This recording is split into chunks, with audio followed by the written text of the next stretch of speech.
Dan il-programm huwa adattat għal kull età. Serata tajba minn ftit oħra ħajbda prime time tal-lejla il-mistieden tiegħi il-lejla Debono. B'karriera u professjoni xejn konvenzjonali fil-fatt huwa qarrej tax-xorti, ma sejrin nitkellem jekk il-qari tax-xorti huwiex talent jew inkella huwiex xi ħaġa li takkwista permezz tal-esperjenza. Sejrin nitkellmu dwar it-tekniċi differenti tal-qari tax-xorti, però fuq kollox sejrin nisimgħu jekk il-qari tax-xorti li hija professjoni antika ħafna evolvitx biż-żmien. Ma ħan nistaqsi wkoll jekk jirnexxilux jaqra x-xorti tiegħu innifsu. Dan kollu minn hawn ftit ieħor. Prime time jibda issa. Prime time qed jiġi mossal lilkom grazzi għal Barocca. Flexis Fortify, għas-saħħa kompluta tal-ġogi tiegħek. Fior di vita. Live bolder. Live better. See it at Continental Cars. Bridgepoint.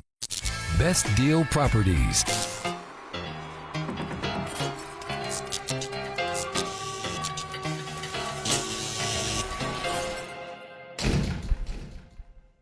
Nilqakom għal prime time, il-mistieden tiegħi l-lejla l-prime time għandu professjoni xejn konvenzjonali.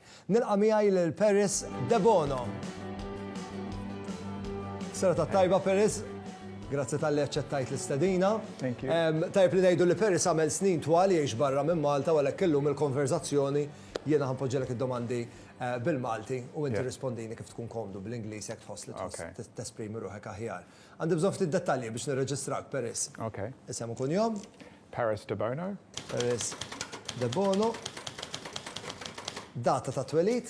29 November 1970. 9 November 1970. So very soon you're gonna turn 42. That's right. Bil-qoddim. Fejn inti mwieled Paris? Pieta. Mwieled Pieta. Residenti? Buġibba. Professjoni? Fortune teller. Fortune teller, array tax-xorti. Kieku kelli ngħidlek biex tispjega l-professjoni tiegħek. Kif tiddeskriviha? Well, it's about telling people's future. So usually I use astrology, palmistry, and the tarot cards. Li dawn huma stili, forum differenti ta' kif taqra x-xorti. Yeah, they're different forms of divination. Il-qari tax-xorti, ovvjament, ilha ġejja tul is-snin. Oh, yeah. Però hija teknika li evolvit jew baqgħet dejjem l-istess? Some things have evolved, like astrology is thousands of years old. You know, the ancient Persians, the ancient Babylonians used to, they're the ones that really created astrology, and over the centuries it has developed. So over time it developed into what it is now. U l-qari tax-xorti hija arti jew huwa talent? I think it's both. I think it's like an artist. An artist has talent, but then if they practice, they get better. Għax nimmaġina li l-mod kif twassal il-messaġġ bil-prattika, bl-esperjenza. Oh, yeah.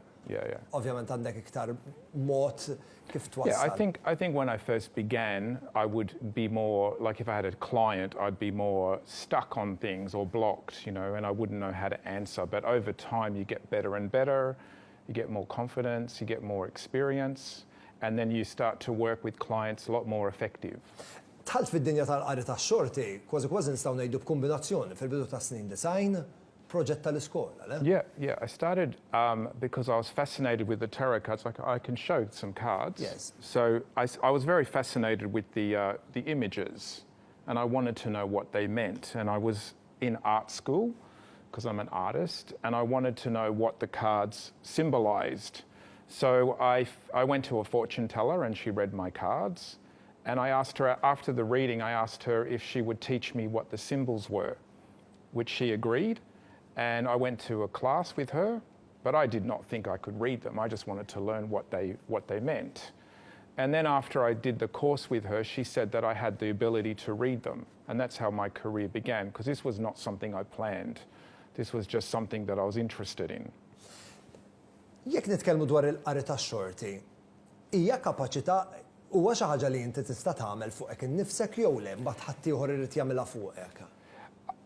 When I have a lot of experience. I mean, I started this career in 1990, so I became a professional. So I'm 32, like 31 years professional.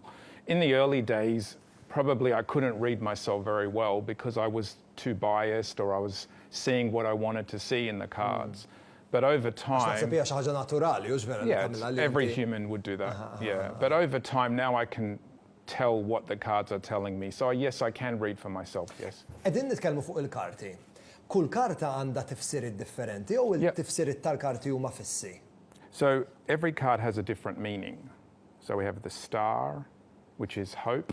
Però bħala karta li fiha l-istilel, jista' jkollha tifsiriet differenti jew tifsira waħda hemm? About 3 or 4 different meanings. So it could be hope, dreams, it could be fantasy, it could be something that's like a person who's a star. So it could have like 4 or 5 slight different meanings, yeah. Like for example, mice. Mice could be something that's eating at you, something that's not comfortable, okay? It could be that you're being shy. A mouse is something that hides. So it could mean maybe 4 different things depending on what the subject is. Ħamur waqfa żejra ta' riklami, kif niġu lura ħankomplu nitkellmu dwar it-tekniċi differenti tal-qari tax-xorti, però fuq kollox sejrin nitkellmu dwar kif dak li immaġinajt li ser jiġri meta tasal Malta fir-realtà ma ġratx vera peress. Ħanaraw naqra.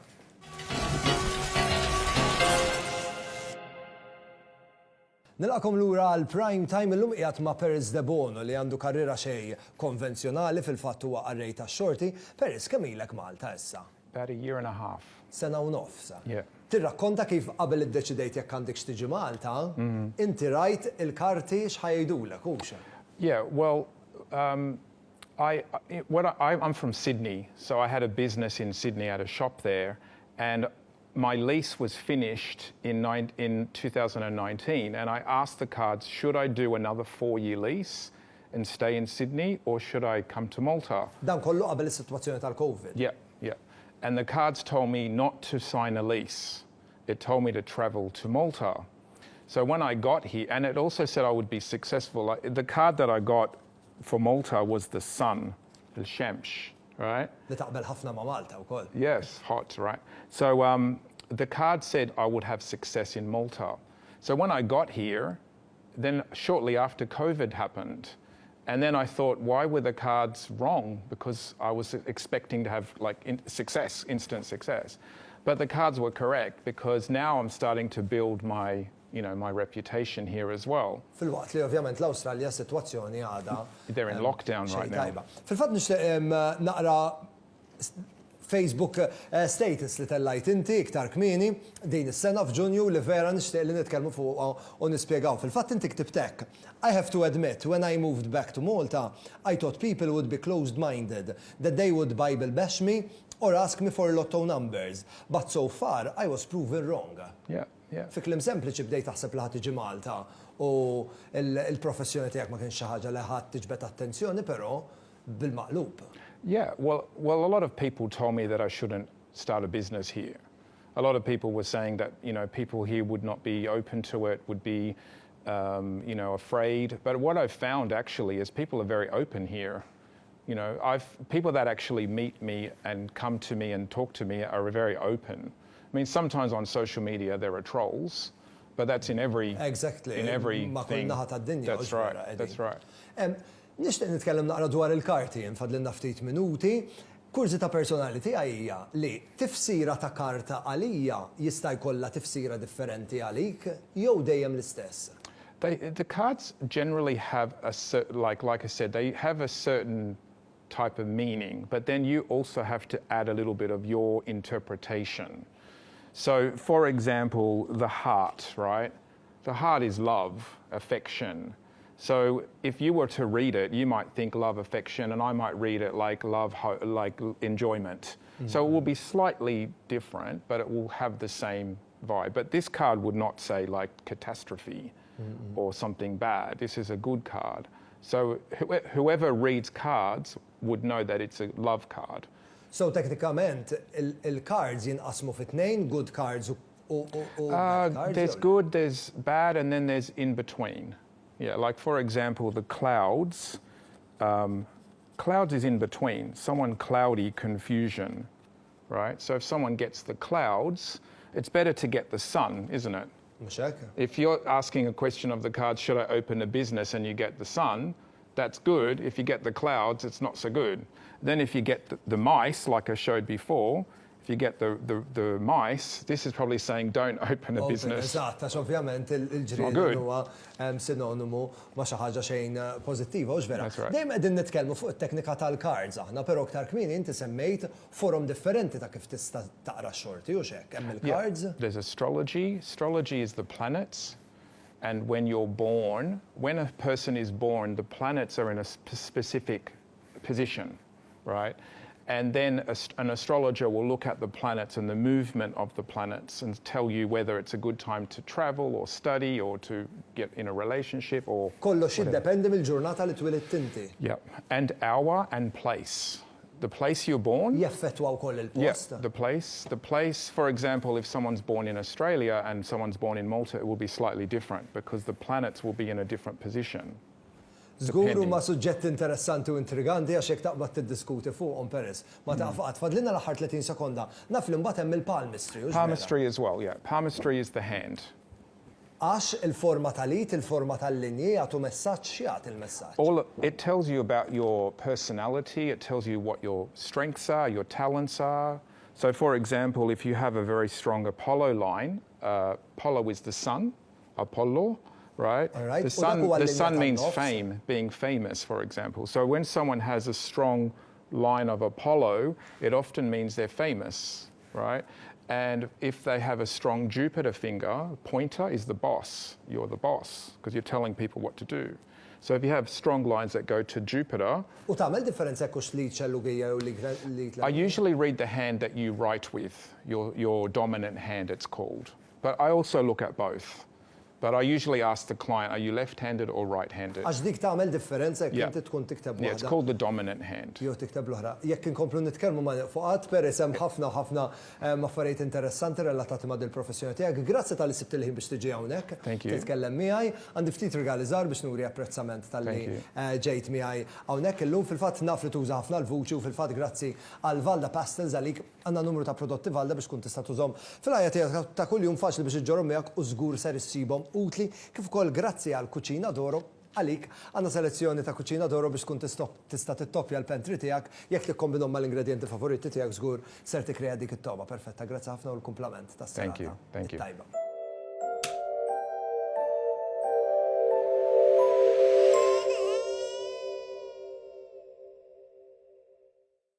Flexis Fortify fih doza qawwija ta' collagen li jistimula r-riġenerazzjoni ta' arquċa fil-ġogi biex inkun nista' niċċaqla iktar faċilment u nkompli bir-rutina tiegħi. Apparti l-Flexis Fortify, għandi spiżjar issib prodotti oħra Flexis, Flexis Capsules fil-forma ta' pilloli u Flexis Plus għas-saħħa kompluta tal-ġogi tiegħek.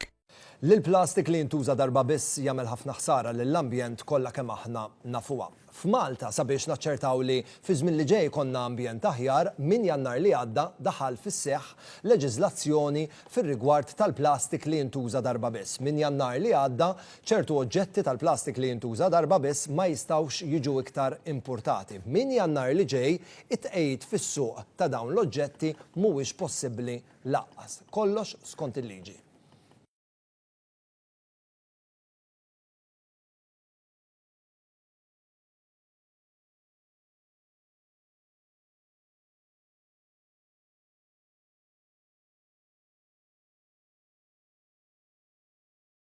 Xej, tefet imniħer hemmhekk biex tkun qiegħda sħana u teqpa rieqda qalet.